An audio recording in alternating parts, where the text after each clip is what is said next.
Hi everyone, thank you for attending and thank you to SAFE for allowing me to present. The title of my presentation is Eglinton Crosstown West Extension, Leveraging FME to Automate Data Conversions. My name is Raj Ubi. I am a GIS analyst at Arup Canada in the Toronto office. I started as an intern with the firm in January of 2021 and I've been here since. I completed my master's in geography with a specialization in geographic information systems. I've had the opportunity to continue learning, developing, and applying my skills at Arup. Before we jump into the presentation, here is a quick presentation breakdown. I will start with a project overview, followed by challenges and objectives. After that, I will describe the solution and results, focusing more on why we chose to take the approach that we did. I'll finish with a conclusion, and I'm happy to take questions after that. Arup is a global, integrated, and multidisciplinary firm with professionals working to tackle complex planning, infrastructure, and building design challenges.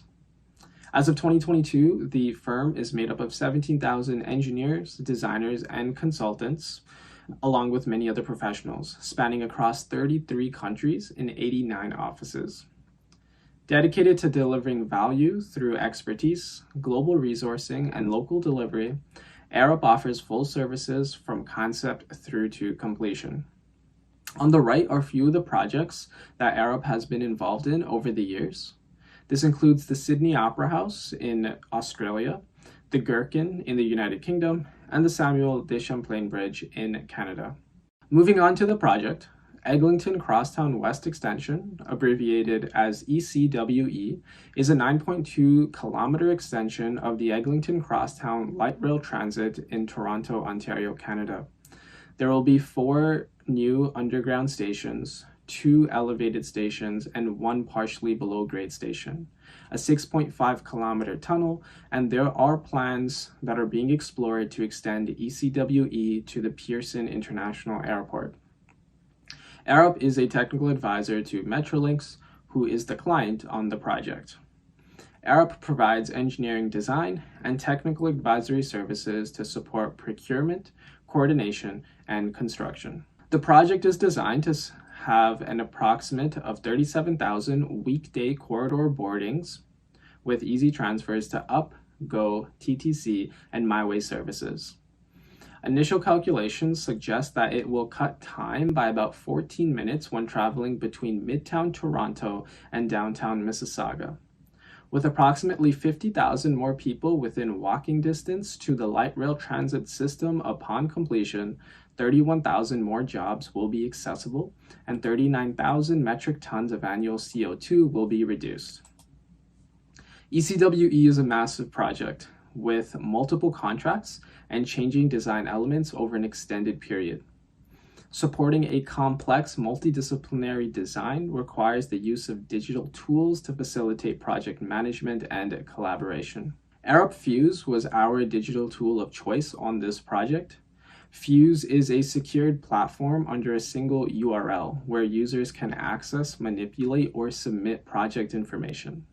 It can be incorporated with and integrate project data from multiple software like Arup Atlas, which is a built-in full-featured web GIS portal, Power BI, ProjectWise, and FME.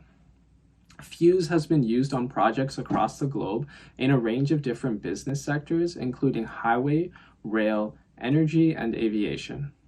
For ECWE, Fuse is the single source of information for open source data, surveys collected on site, and CAD files developed by our design teams and then saved on ProjectWise. Here is a screen capture of Fuse. Along the top right of the platform are the different available modules. The current view is of the open data map. The layer list contains the different available layers, most of which are CAD files developed by our design team and then converted to GIS feature classes. Each feature class contains a pop-up with additional information, like a hyperlink to the respective ProjectWise location. Fuse consolidates multiple files into a single application, giving users the ability to easily view multiple design files across the project at the same time and within a single location. Another module we built for Fuse is the model tracker. This is a dashboard developed using Power BI designed to track how frequently CAD files are updated in ProjectWise and then published onto Fuse. It tracks files by discipline, the last date modified, and automation status, giving project managers the ability to view how frequently designs are updated on a project. Fuse works best when data supply to the platform is up to date. At the beginning of this project, we manually downloaded CAD files from ProjectWise, converted them to GIS feature classes using individual FME workbenches, and then published those GIS feature classes onto Fuse using ArcGIS Pro. This process was repeated for each discipline and every time a CAD file was updated. As you can imagine, it took up a lot of time and resourcing. Since design changes are frequent on this project, it made it difficult to keep data inputs on Fuse up to date, and managing multiple types of data did become overwhelming. There was also no way to check if CAD files had met project data standards before converting and publishing files to Fuse. This meant the conversion process had to be done multiple times if CAD files were not developed according to standards, and that led to multiple human errors, like downloading the wrong file from ProjectWise, converting the wrong levels, and then incorrectly naming layers. When I started at Arup, I was asked to manually update Fuse, but I thought, what if we could automate this entire process? So I asked my manager if it could be done, and she agreed. I had to create an automation that could check if CAD files had been recently updated on ProjectWise, then convert those CAD files to GIS feature classes and upload them onto Fuse, and then finally flag any CAD files that did not follow project data standards. The automation had to be applied across multiple files received from multiple disciplines, and it also had to work with multiple platforms like ProjectWise and Fuse. So I ended up making an automation workflow using FME Desktop and FME Server that could accomplish the task. The first workbench is called the Download Data from ProjectWise trigger. It runs on an 8-hour schedule in FME Server. Each time it runs, it scans through all discipline folders in ProjectWise and then downloads any CAD files that were updated on the day of the run.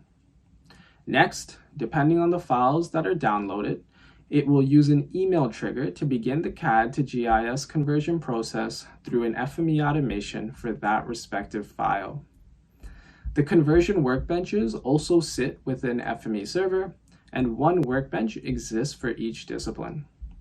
For example, if the station's CAD file is updated today, it will be downloaded from ProjectWise and trigger the architecture workbench to begin converting the station's CAD file to a GIS feature class. Once the conversion is complete, the GIS feature class is published onto Fuse, and an email confirmation is sent to me. The conversion workbench also checks to see if CAD files follow project standards. If not, the workbench stops and I receive an email notification.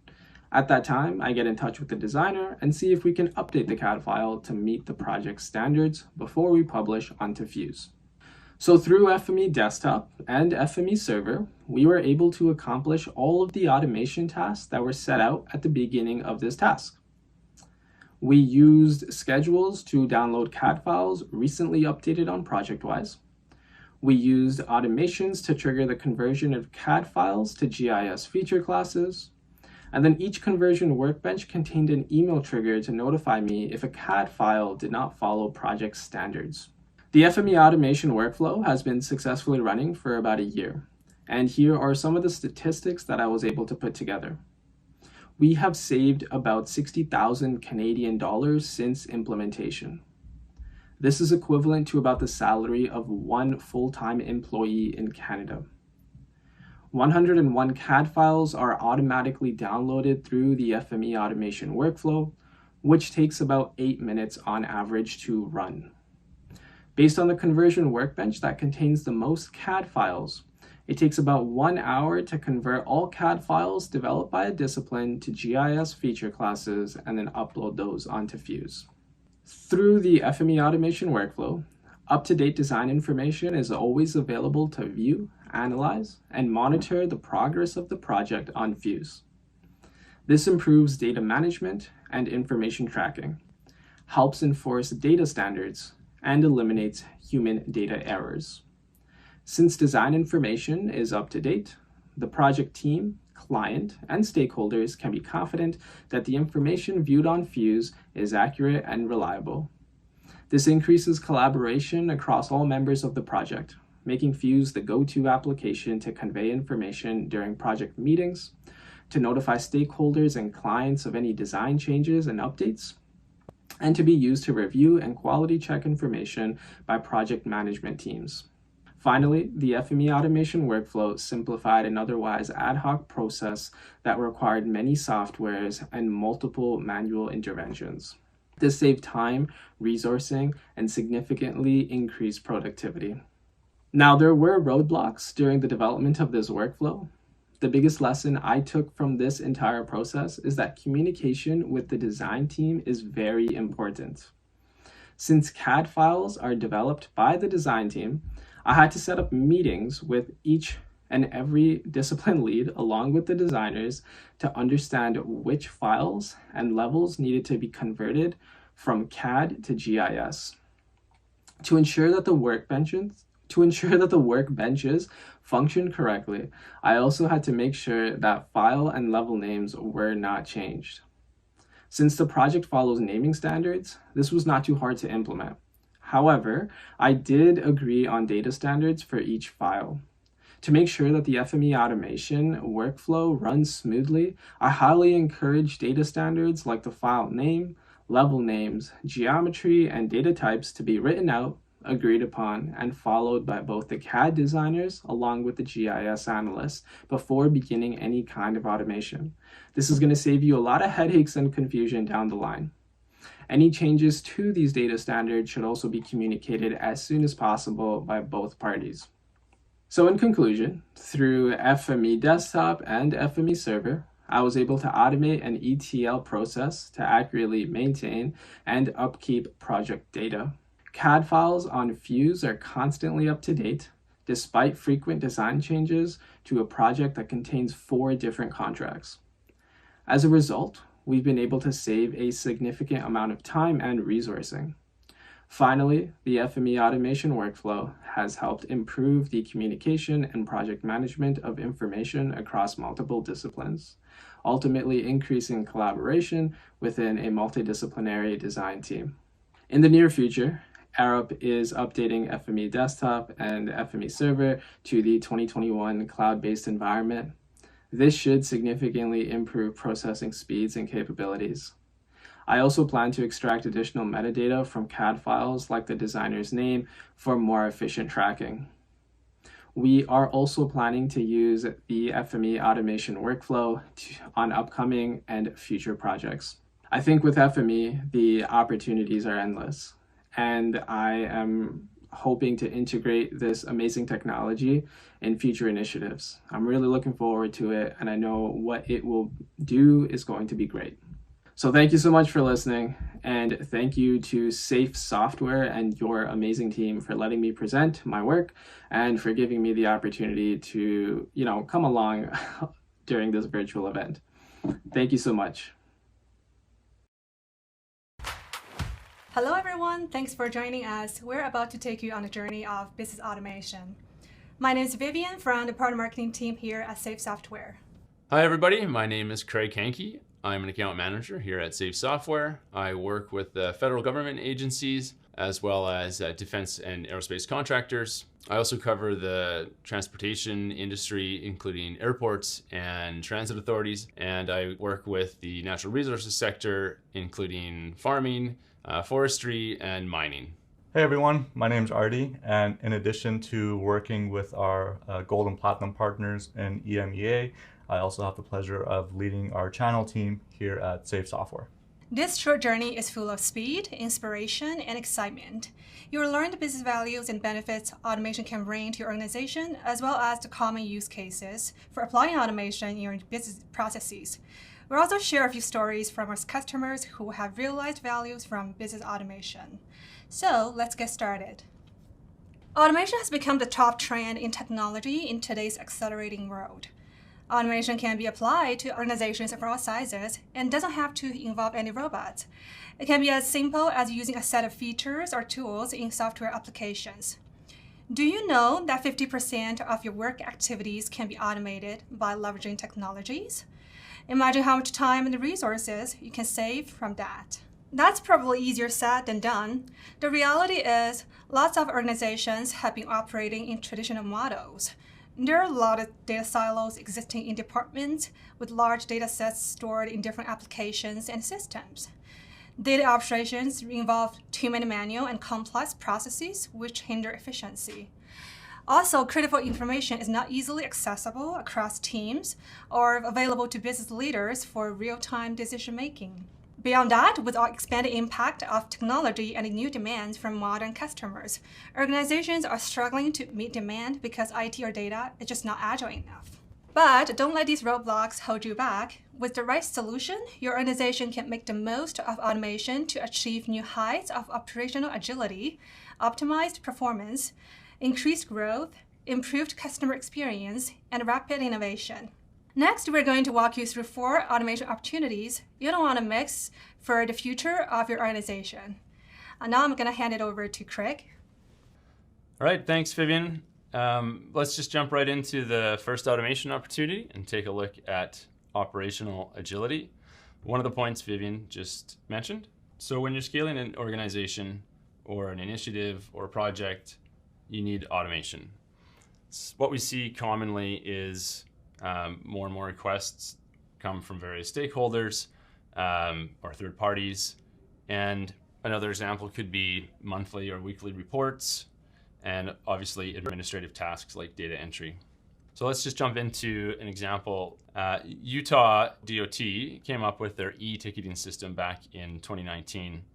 Previous to this, inspectors and engineers in the field were required to inspect materials and manually enter and track all inspection tickets for a resurfacing project, paper-based. So the construction GIS team was able to build an automated workflow incorporating JSON and Survey 123, and now the DOT inspectors can easily track and view tickets on their devices for time and organizational efficiency. Another huge benefit was the invoicing team was able to save around 80% of the time it would normally take to manually enter these tickets into their billing system. So now the e-ticketing system has been scaled out statewide to all resurfacing projects. And we have some great examples that you can read a little bit more on about Utah DOT. So we'll go to automation opportunity number 2, where we tackle improvement of customer experience and enhanced team collaboration. So often organizations have departments or groups split up between function type, or you could also think of it in levels of government. So local, regional, state, federal, and those organizations usually need to share between each other. So let's check out an automation op and how some of organizations have used FME to do this. The city of Burnaby is part of the Metro Vancouver area here in BC, Canada, and has become recognized worldwide for its one-call dial before you dig system. The requirement the city has is to provide underground information packages within 3 days to organizations looking to dig or develop a piece of land. And development in the Metro Vancouver area has seen a really large increase, consequently overloading staff with tasks in preparing and compiling, and therefore increasing timelines from days to weeks to get packages delivered. So for some context, in 1994, Burnaby received 140 information packages requests a year, which might be manageable, but still time consuming. So fast forward to today, and that number has increased to about 8,500 packages requests annually. And as we just touched on, scaling out that increased volume of service requests is something that your organization should automate. So the bigger benefit here was that reducing the friction between data sharing with contractors and third-party developers or citizens who needed the data in a timely fashion, and making it very accessible at any time, all without staff intervention. Using the FME platform, Burnaby developed and automated GIS and asset management system workflows and reduced the time to receive information packages to just 3 minutes per request. So for Burnaby, it saved about 2 full-time staff and potentially more, depending on the trajectory of requests. And now those staff can focus on more high-impact projects. So while Burnaby provides a data download service, the Hampton Roads Sanitation District uses FME to provide web-based data validation and loading services. This is also a great example of enhanced collaboration and customer experience.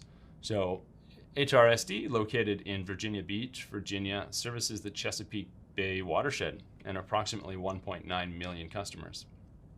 And what they did was build an online data contribution service that collects pipeline data and pump station data from about 20 different cities and counties in their jurisdiction, and automatically validates each contributor's submission to ensure conformity to the repository's data model. The workflow doesn't simply just reject data and force the contributors to figure it out on their own, but provides what data needs to be corrected in order to be accepted into the central repository. And then this information is used to help with an effort to lower environmental impact for their wastewater systems.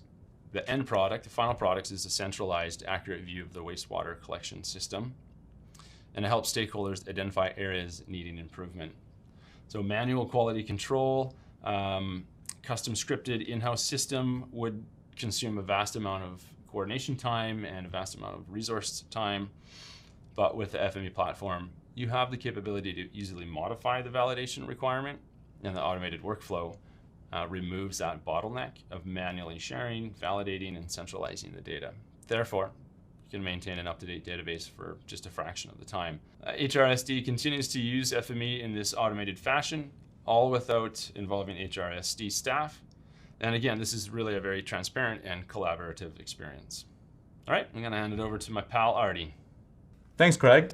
So the next automation use case I'll be going over has to do with gaining access to real-time information and data.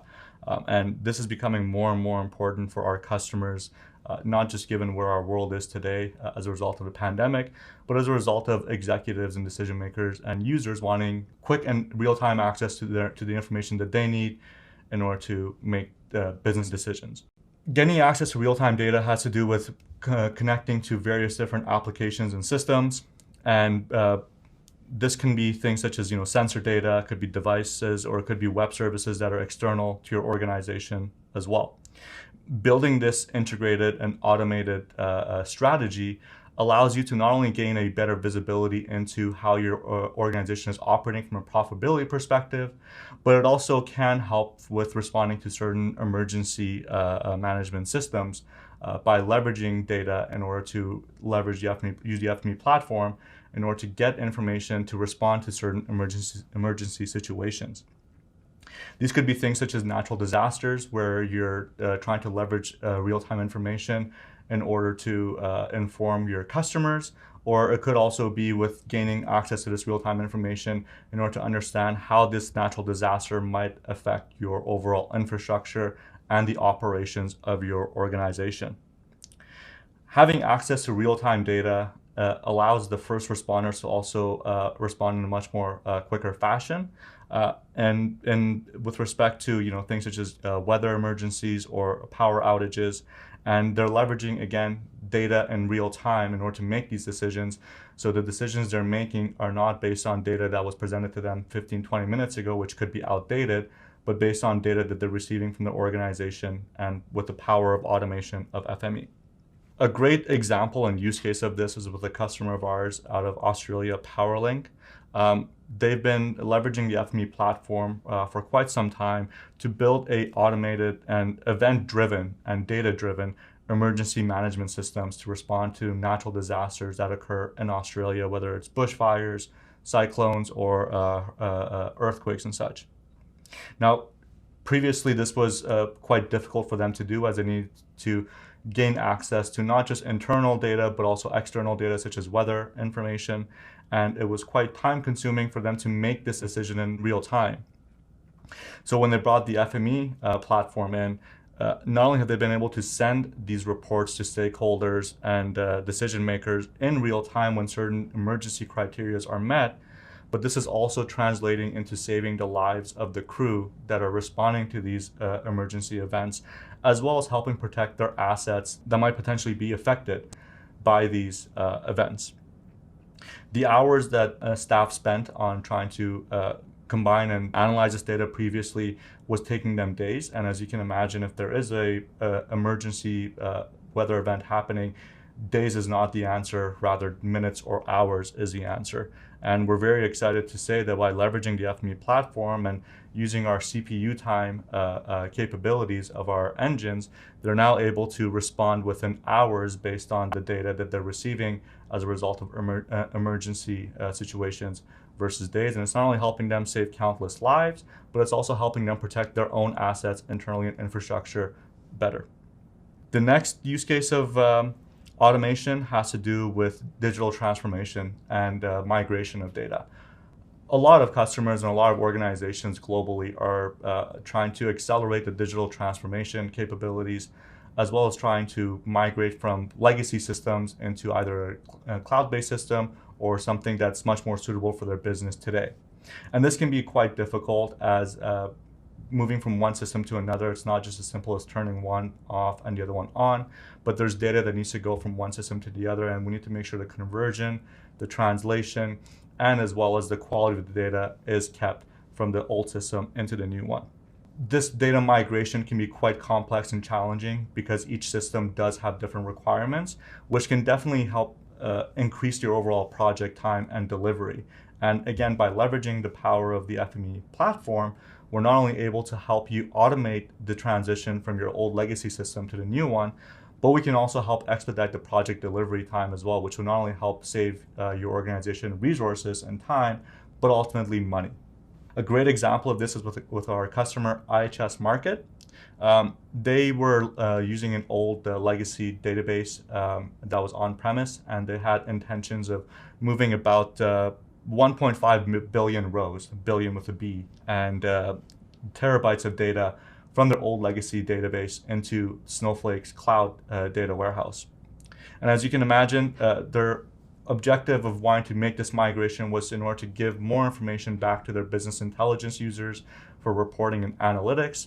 And doing this migration manually was going to take them numerous amount of time, hours, and resources for them to be successful.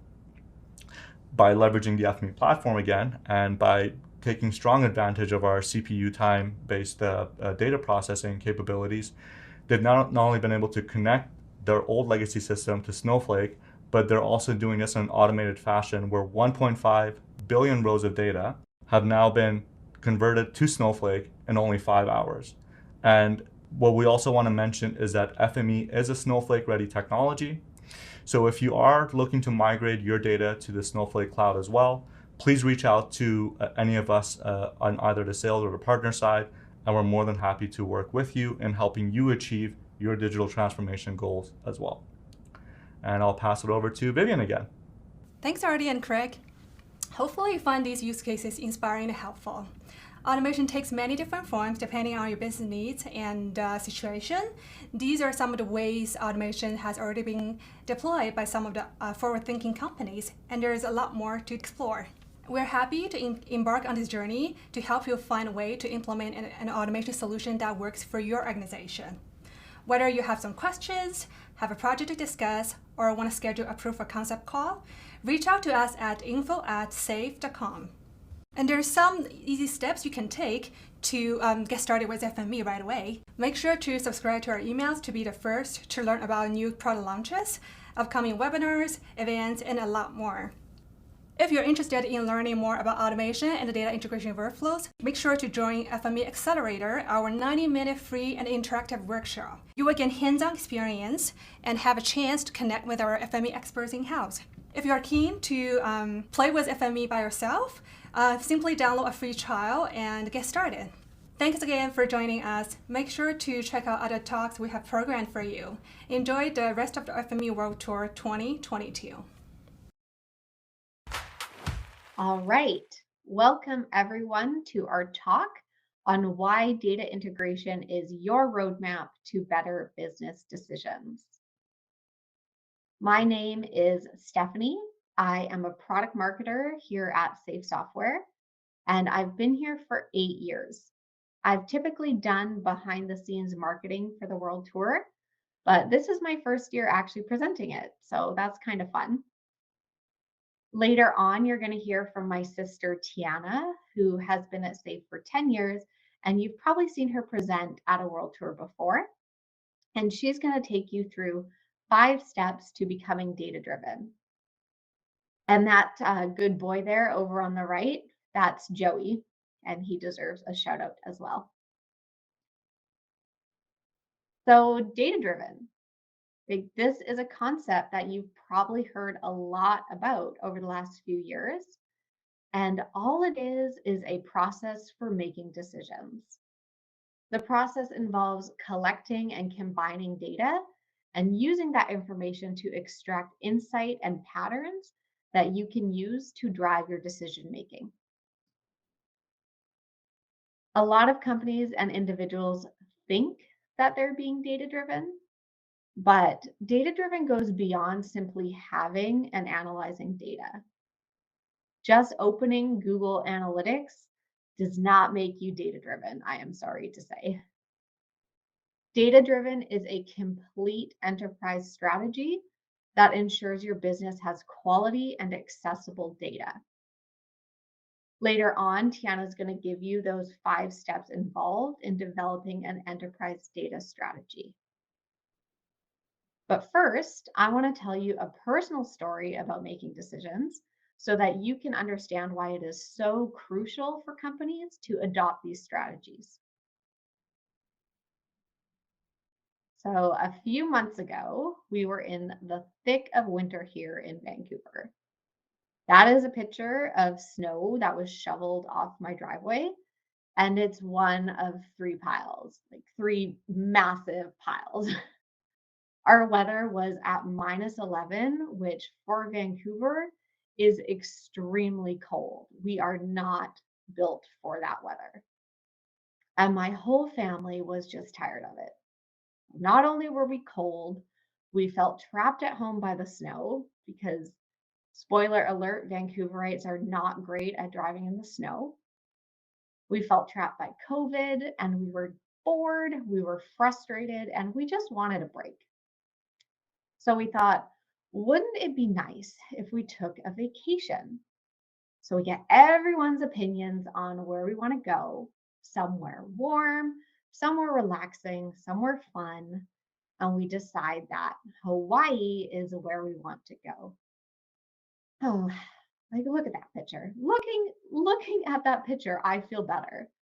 And we're so excited and we're relieved, and we book tickets for January. There's 6 of us who want to go.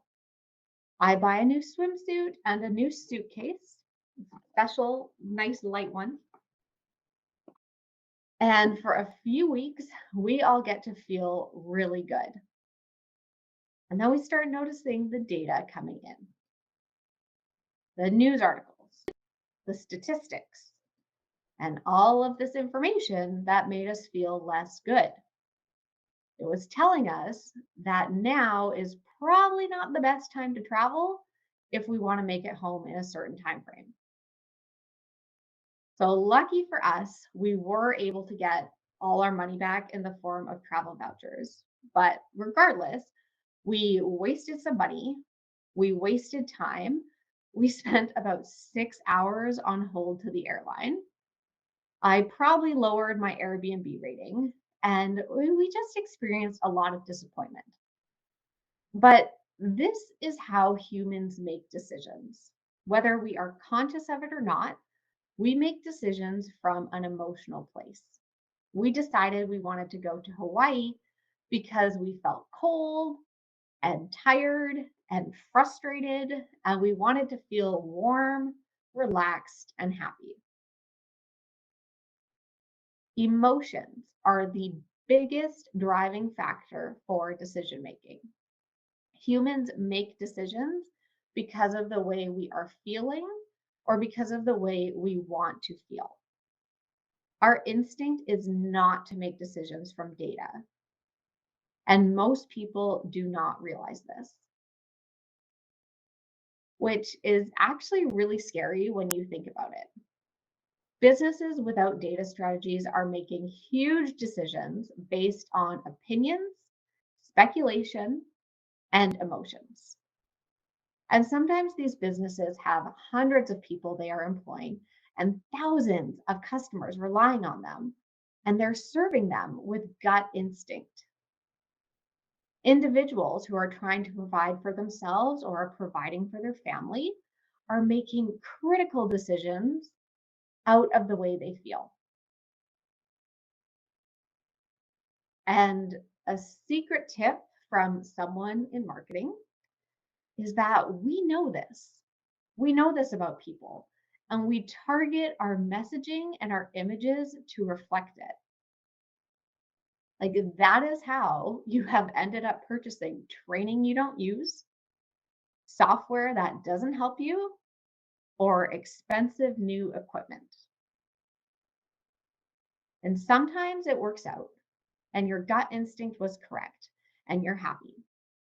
But if you keep making decisions that way, like eventually you're going to hit a plateau or worse, a rapid decline. The best case is that maybe you lose some money and learn from it. But the worst case, you can affect livelihoods. You cannot rely on gut instinct, emotions, and opinions to drive your decision making. And you need to be conscious of the fact that that is your first instinct. So that is the reason why there is such a push for companies to be data-driven. Companies that prioritize data collection and data integration have more information available to them that they can analyze and ensure that they are making the best decisions for their employees and their customers. And that they're making decisions from a place of truth and fact and not opinion. Like, we have all been to that meeting where it is just a group of people giving their opinion and nothing gets resolved. Like, that is what it looks like when you're not data-driven. Data-driven companies make less unnecessary purchases, they save more money, and they also have more opportunity to meet market trends and satisfy their customers in a way that significantly impacts their revenue. Data-driven companies have less turnover because they are hiring the right people and they have a vision for success. And individually, people who understand how to deliver value and strategies are going to be more successful than those who are using their intuition to figure it out.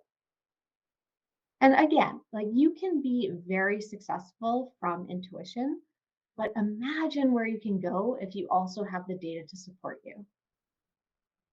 And now I'm going to pass it over to Tiana, who's going to give you 5 steps your organization can apply to become data-driven. Okay, thanks, Steph. So we know we need to be data-driven, so now let's talk about the roadmap to get there, which is using data integration. If data is inaccessible, bad quality, or not where it needs to be, then this reduces an organization's ability to operate efficiently and use all available data to its advantage. So this includes 5 components: using best-of-breed systems, blending data to increase its value, data availability, collaboration, and data integrity and quality. So 1, use best-of-breed systems. Data integration ensures that you're free to use the best systems, applications, and formats across every department in your organization. With the power to connect everything and keep disparate systems synchronized, you don't have to worry about being stuck with data silos. So consider all the data your company has access to: maps, financial information, orthophotos, any open data portals that might be useful, etc. And consider also where the data lives. Who owns it? Is it on premises or in the cloud? And what applications and formats is it in? So you might have spreadsheets, GIS, PDFs, BI tools, CRM, various databases, and more. What data do you want to have, or do you think you would benefit from having? Like location data, consumer information, a digital twin? And how often is data collected or updated? Is it old and outdated, and do you wish you could update it more often?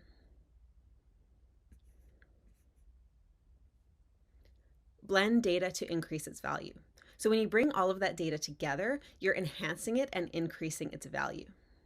It becomes more understandable, informative, shareable, and easier to generate insight. Some examples we often see include adding to a master data repository, ensuring data complies with standards, adding location information to a database, adding financial information for more advanced analysis, or performing spatial integrations like texturing 3D models with orthophotos. Data availability. So availability is about sharing the data with everyone who needs it. Consider who needs access to your organization's data and what formats they need it in. Data integration makes it possible to share data automatically or on demand in whatever format the end user needs.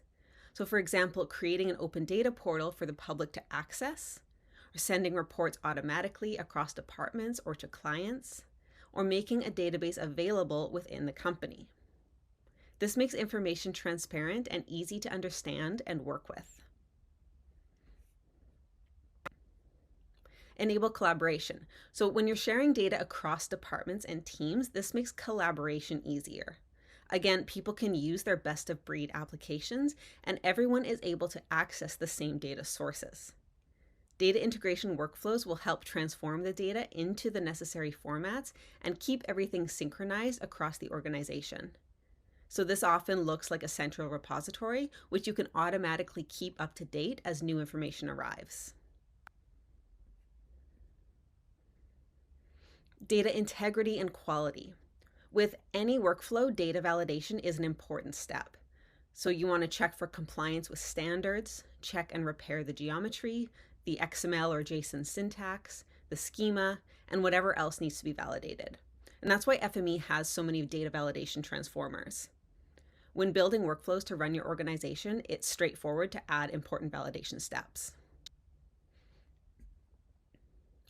And automation is a key part of all of these 5 components. You want to create a system that keeps applications synchronized and up to date automatically.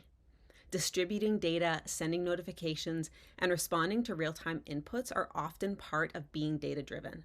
It's possible to create a fully automated system that gathers new information as it arrives, integrates it into a central repository, and distributes it wherever it needs to be. So when your data integration strategy includes these 5 components, you can be confident knowing that you're data-driven. With more accessible data, easy collaboration, better quality data, and a complete picture of all information comes a better understanding of it. Better decisions can be made, insight can be generated, and business intelligence systems can be leveraged. And this is, of course, the entire point of the FME platform, helping you to integrate and automate data and do everything we just talked about. In particular, FME helps you bring the power of spatial data into your decision-making. New and updated features in FME 2022 are focused on facilitating collaboration and communication, as well as achieving better quality data and making it easier than ever to generate value from all of the information that is available to your organization. Thank you for listening, and we invite you to sign up for the FME Accelerator to have a hands-on lab experience where you can see how FME works.